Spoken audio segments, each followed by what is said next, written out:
একটা পরিবার সবাইকে ছেড়ে যখন একা হয়ে যান, রাস্তার ধারে একটা জানালা, যদিও বার হওয়ার মতো পরিস্থিতি, ঢোকার মতো পরিস্থিতি নেই, কিন্তু বাইরে থেকে রাস্তাটা দেখা যাচ্ছে, গাড়ি ঘোড়া যাচ্ছে, এও চলাফেরা করছে।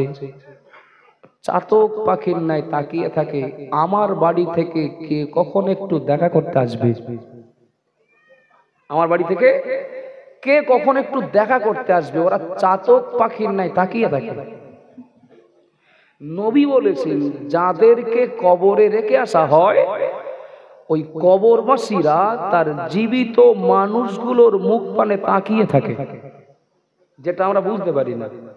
আচ্ছা, আমরা বুঝতে না পারলেও নবীর হাদিস অনুযায়ী এটা আমাদের বিশ্বাস করতে হবে না হবে না? একটু কথা বলেন বাবু। হবে। কবরবাসীরা জীবিত মানুষগুলোর মুখের দিকে তাকিয়ে থাকে। ও বাবাজিরা, ভাইরা, মনে রাখুন, মুর্দারা কবর থেকে তাকিয়ে ওরা কি চায়, ওদের দাবি কি, কি বলতে থাকে, ওদের কামনা কি, ওদের আকাঙ্ক্ষা কি, আল্লাহ নবী পাক জবানে জানিয়ে দিলেন।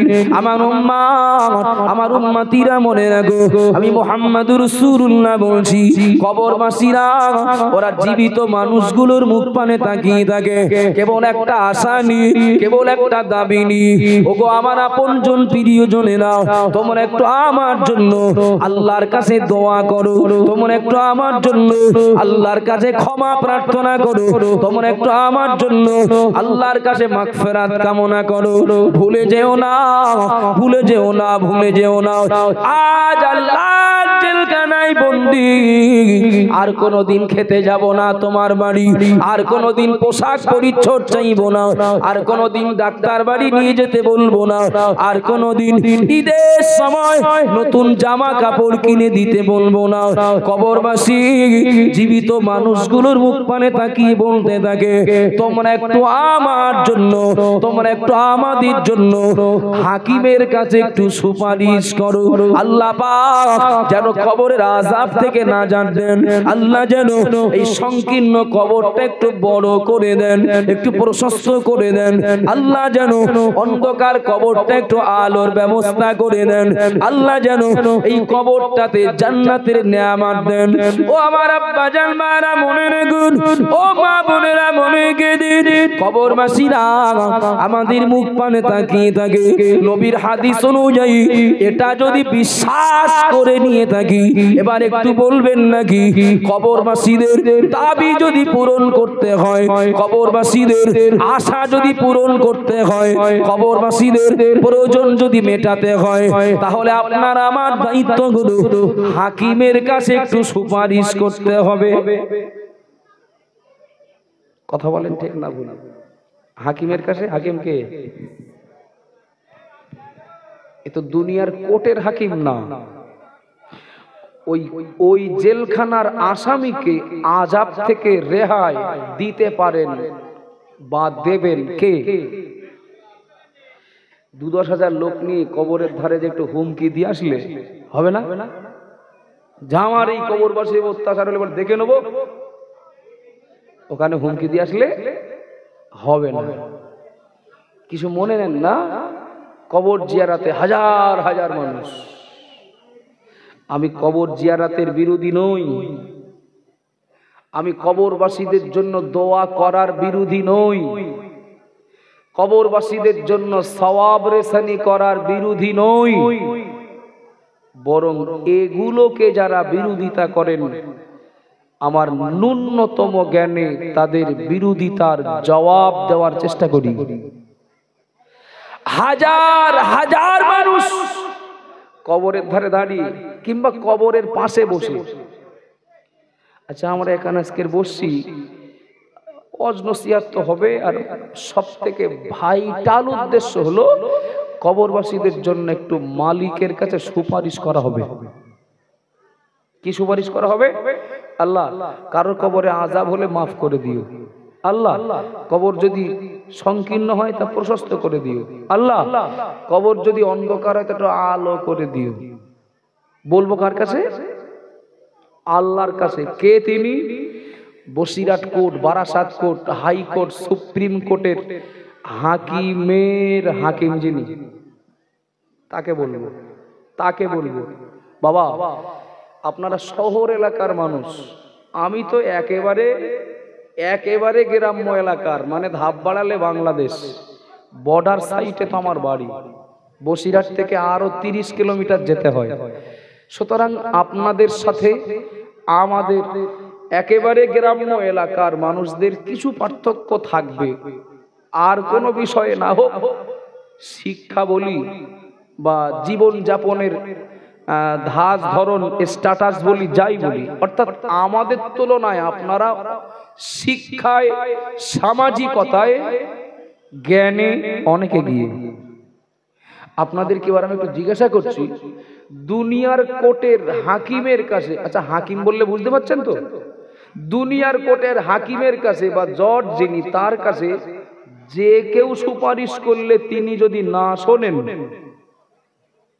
তো ওই হাকিমকে বলতে হবে আল্লাহ কবরে আযাব হলে মাফ করে দেন, কবর অন্ধকার হলে আলো করে দেন। তো দুনিয়ার কোর্টের হাকিমকে যে কেউ বললে শুনবেন? আমার কথা কি বুঝতে অসুবিধা হচ্ছে নাকি?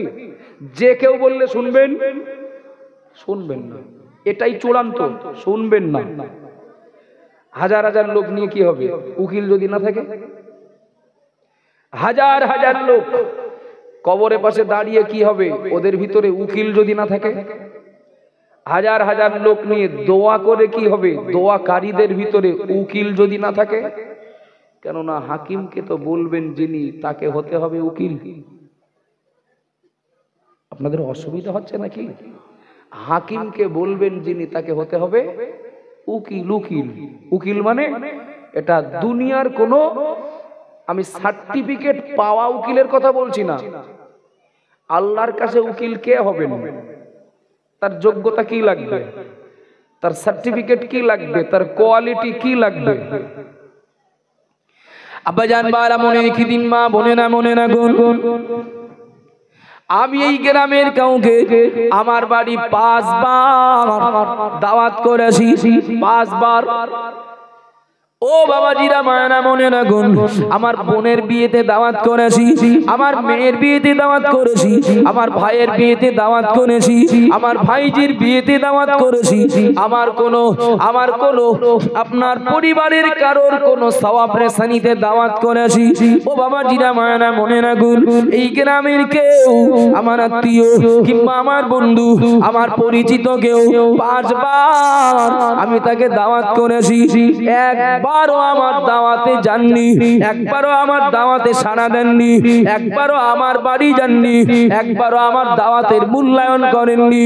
একটু দয়া করে বলবেন নাকি, ওই লোকটা যদি তার মেয়ের বিয়েতে আমাকে দাওয়াত করেন, ওই লোকটা যদি তার বোনের বিয়েতে আমার দাওয়াত করেন, ওই লোকটা যদি তার আব্বার সওয়াব রেসানিতে আমার দাওয়াত করেন, ওই লোকটা যদি তার বাড়ি উদ্বোধনের জন্য দোয়া করিয়ে নিতে যদি আমাকে দাওয়াত করেন, একটু দয়া করে বলবেন নাকি আমি যাব এর সম্ভাবনা বেশি না আমার না যাওয়ার সম্ভাবনা বেশি?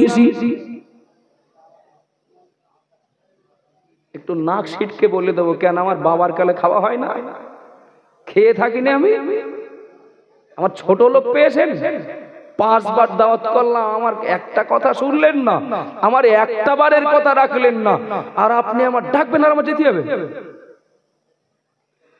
পুরনো অনেক দিন কুটুম বাড়ি যখন আসা যাওয়া মানে কমে যায়, হঠাৎ কোনো প্রয়োজনে দাওয়াত করতে গেলে বলে অত সোজা না, আমার বাড়ি আসবেন, একসাথ খাবেন, তারপর আপনার বাড়ি যাবেন।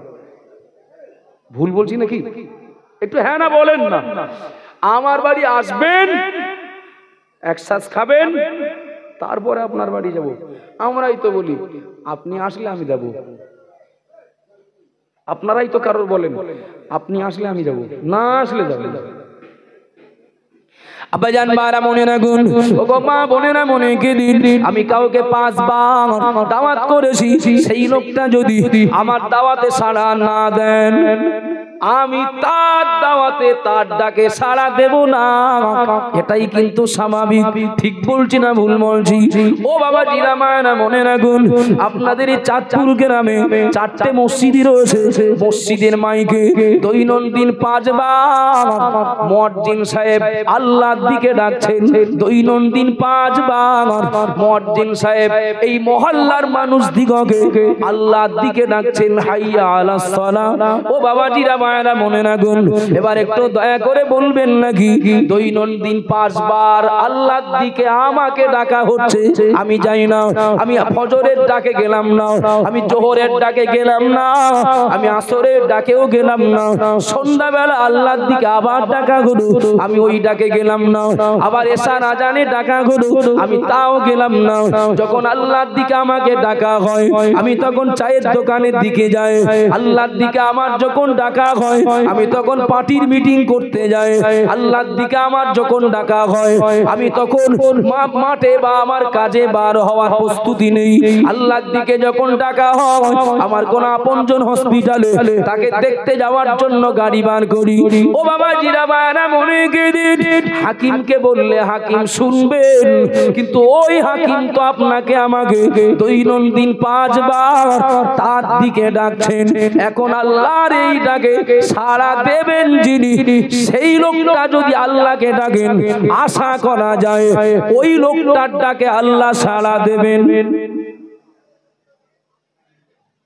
কথা ঠিক বলছি না ভুল বলছি? মালিক ডাকলে যদি যাই, আমি ডাকলে মালিক আসবেন, অর্থাৎ মালিক আমার কথা শুনবেন। কথা ঠিক বলছি না ভুল বলছি? সারা বছর নয়, বছরে 1 মাস মালিক আমাদের ডাকেন রোজা রাখার জন্য। ওগো বান্দা, ও বান্দি, 1 মাস রোজা রাখো, 12 মাস না 1 মাস রোজা রাখো। আল্লাহ পাক আমাদেরকে বছরে 1 মাস রোজা রাখার জন্য ডাকেন। আল্লাহর এই ডাকে যিনি সাড়া দেবেন, তার ডাকে আল্লাহ সাড়া দেবেন। সোজা কথা। ও বাবা জিরা ভাইরা মনে গেদিন, মহান আল্লাহ যাদের যাকাত দেওয়ার ক্ষমতা দিয়েছেন, আল্লাহ যাদের টাকা দিয়েছেন, শতকরা 2.5 টাকা, 1025 টাকা যাকাত দেওয়ার জন্য আল্লাহ ওই ধনী মানুষদেরকে ডেকেছেন, বান্দা ও বান্দি এসো যাকাত দিতে হবে। এখন আল্লাহর এই ডাকে সাড়া দেবেন যিনি, তিনি যখন আল্লাহকে ডাকবেন, আশা করা যায় আল্লাহ তার ডাকে সাড়া দেবেন। আল্লাহ পাক ধনী মানুষদেরকে তার কাবায় ডেকেছেন না ডাকেননি? যার বারাকাত আল্লাহ দিয়েছেন, মক্কা মদিনা যাওয়ার ক্ষমতা আল্লাহ যাকে দিয়েছেন, ওই মানুষটাকে আল্লাহ কাবায় ডেকেছেন, বান্দা চলে এসো, কাবায় চলে এসো, আমার কাবা তওয়াফ করে যাও। ও বান্দা ও বান্দি, আমার নবীর রওজা জিয়ারত করে যাও, অর্থাৎ হজ করে যাও। যাদের অর্থ আছে, যাদের সম্পদ আছে, আল্লাহ তাদেরকে তার কাবায় ডেকেছেন।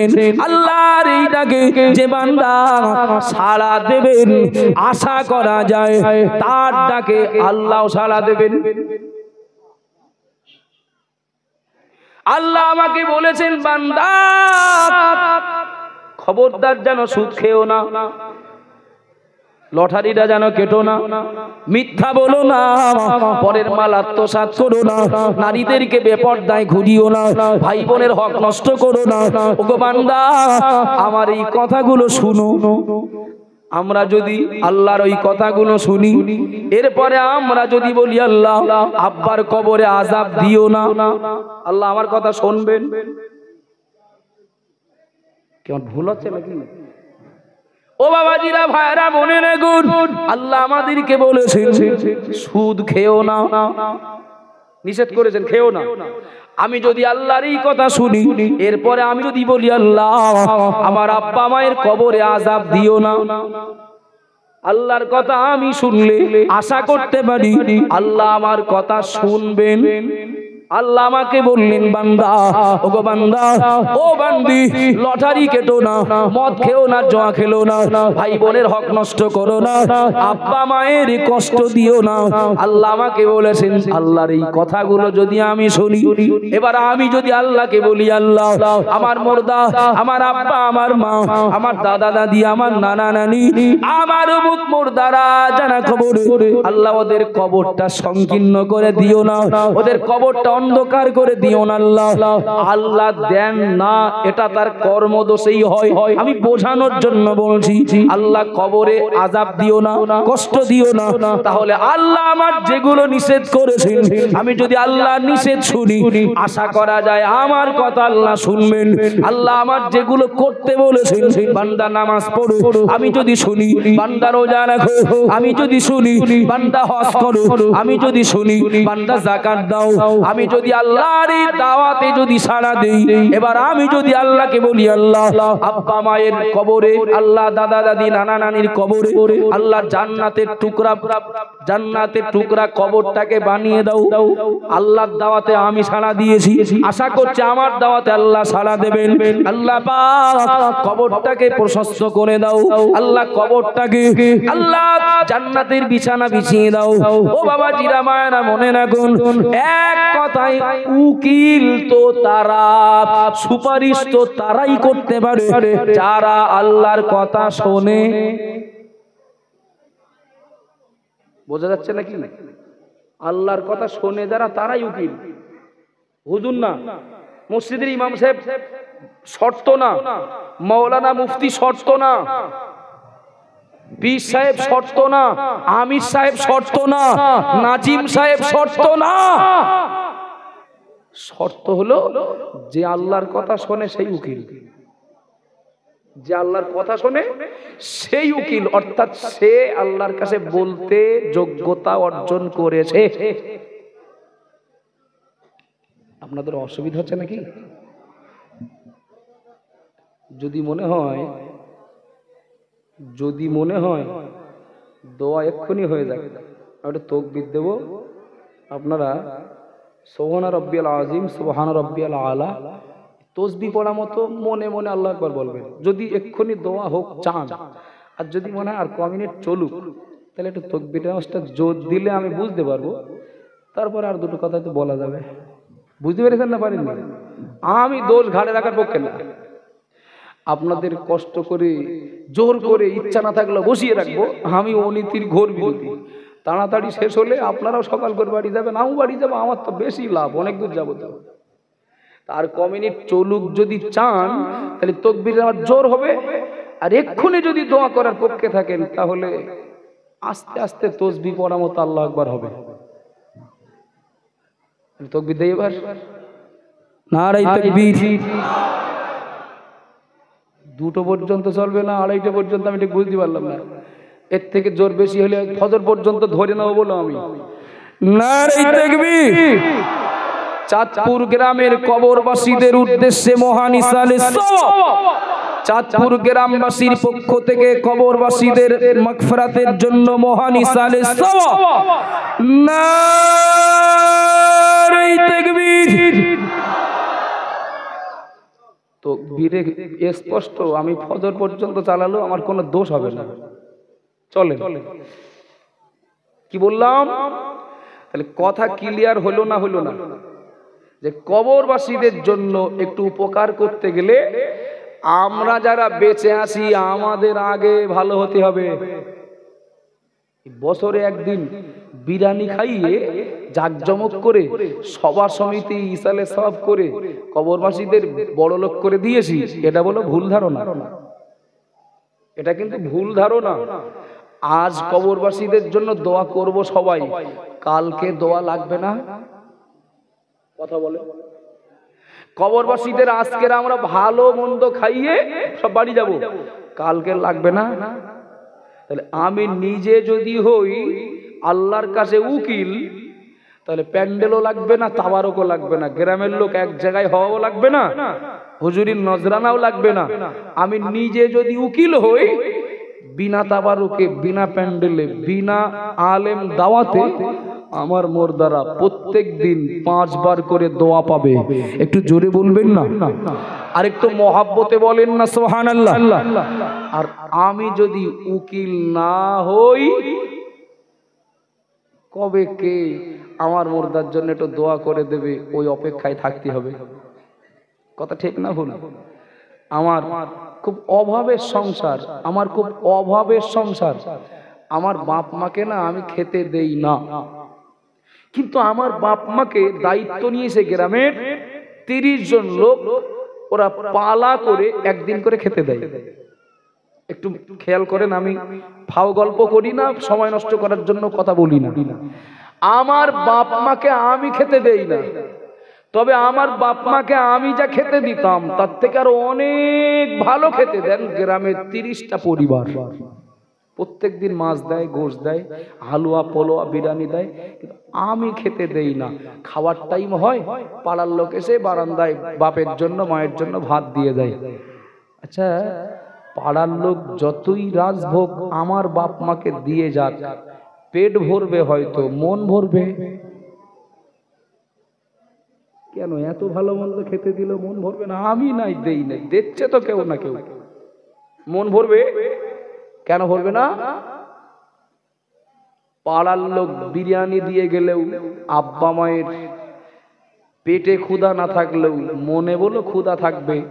পাড়ার লোকের বিরিয়ানির তুলনায় সন্তানের ডাল ভাতটা আব্বা মায়ের কাছে অনেক প্রিয়।